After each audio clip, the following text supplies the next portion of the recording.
GeoG pour vous conter cette semaine du 12 au 18 juin 2023 avec l'histoire sordide de Karine Esquivillon, Macron qui se fait un petit plaisir pendant la finale du top 14 et l'offre astronomique de Kik pour un streamer Twitch. Et bienvenue pour ce 7e épisode du jour J.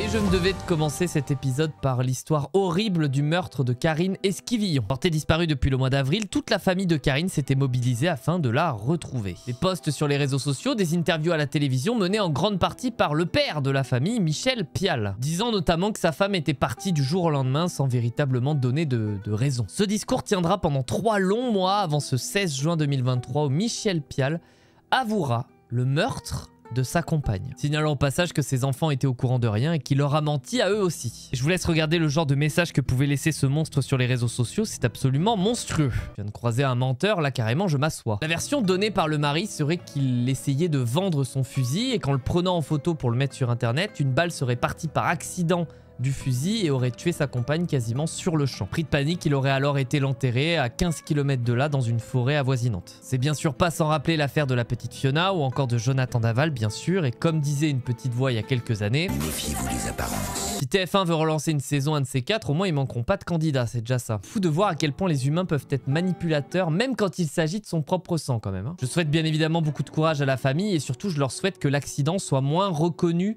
que le mensonge et la manipulation dont a pu faire preuve ce mec-là. Et on va enchaîner avec quelque chose d'un peu plus joyeux.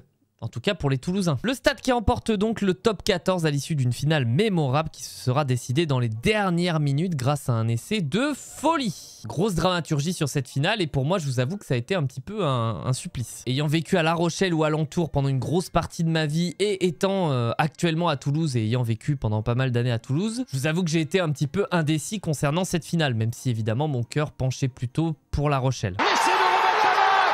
Aïe. Et comme il est de coutume, nous avons eu le droit au retour d'Emmanuel Macron au Stade de France après la finale de la Coupe de France où il avait refusé d'aller serrer la main des joueurs sur le terrain, préférant se cacher dans le tunnel. Bon, clairement, on sent que la réforme des retraites est un peu loin et globalement, bah, ça s'est plutôt bien passé pour lui. Et puis vient l'après-match et alors là...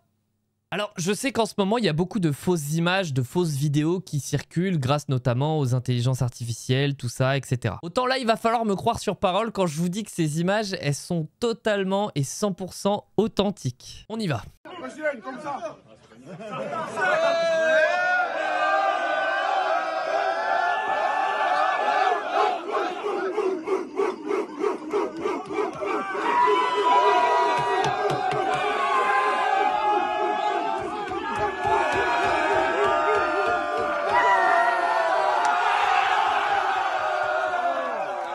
Le président de la République qui s'envoie son meilleur cul sec de Corona ovationné par tout un vestiaire. À la Corona en plus, quel culot! Je sais vraiment pas quoi penser de ces images, je les ai vues la première fois, j'y ai pas cru. Alors on a déjà vu des présidents boire des petits coups par-ci par-là, hein, mais je vous avoue que le cul sec bière de beauf, ah, je m'y attendais pas. Hein. Et il te pose ça comme un vrai bonhomme en plus de ça. Bon, ça va faire plaisir à la marque Corona qui était un petit peu en galère depuis 3 ans, bah au moins ça de la publicité à l'œil quoi. Et j'ai une pensée pour l'équipe de communication qui doit voir ça.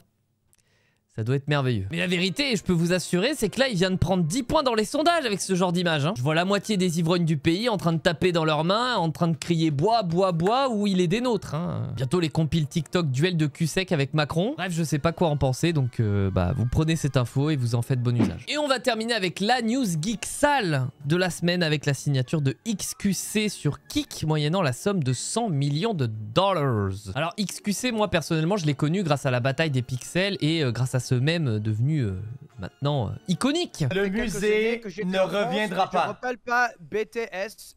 Est-ce que c'est Okay. Everybody stop for a second. Everybody stop for a second. Is there not something? Bon, un classique. C'est un streamer canadien, ancien joueur pro Overwatch, qui a été le streamer le plus regardé notamment sur Twitch en 2020 et 2021. Et cette semaine, il a signé un deal avec la très controversée plateforme Kik pour 100 millions de dollars. Et pour ceux qui connaissent pas Kik, j'ai fait une vidéo sur le sujet, je vous invite à aller la voir, je vous la mets je sais pas où là, elle apparaît, voilà, parce que je vais pas me répéter. Un motif de comparaison, le streamer Ninja avait signé un deal déjà énormissime à l'époque pour quitter Twitch et se rendre sur Mixer, s'élevant approximativement à à 30 millions de dollars. Ah, on a passé un cap sur le marché des transferts là. Hein. C'est Neymar en 2017. Mais attention parce que là, il y a certains streamers qui commencent à parler de braquage du siècle vis-à-vis du contrat de XQC.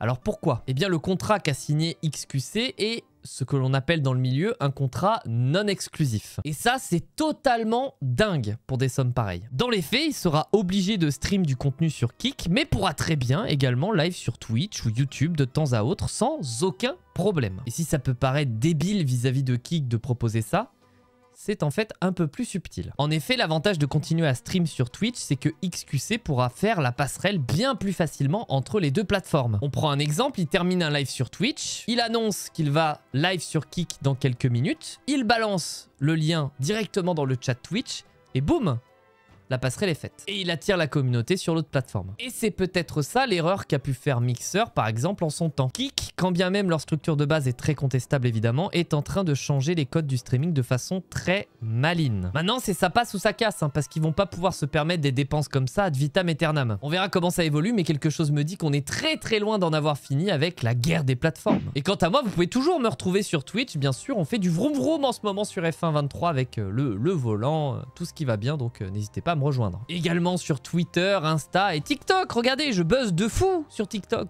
Incroyable. Merci à tous pour votre soutien. À très vite pour une nouvelle vidéo. C'était Yeoji. À la semaine prochaine.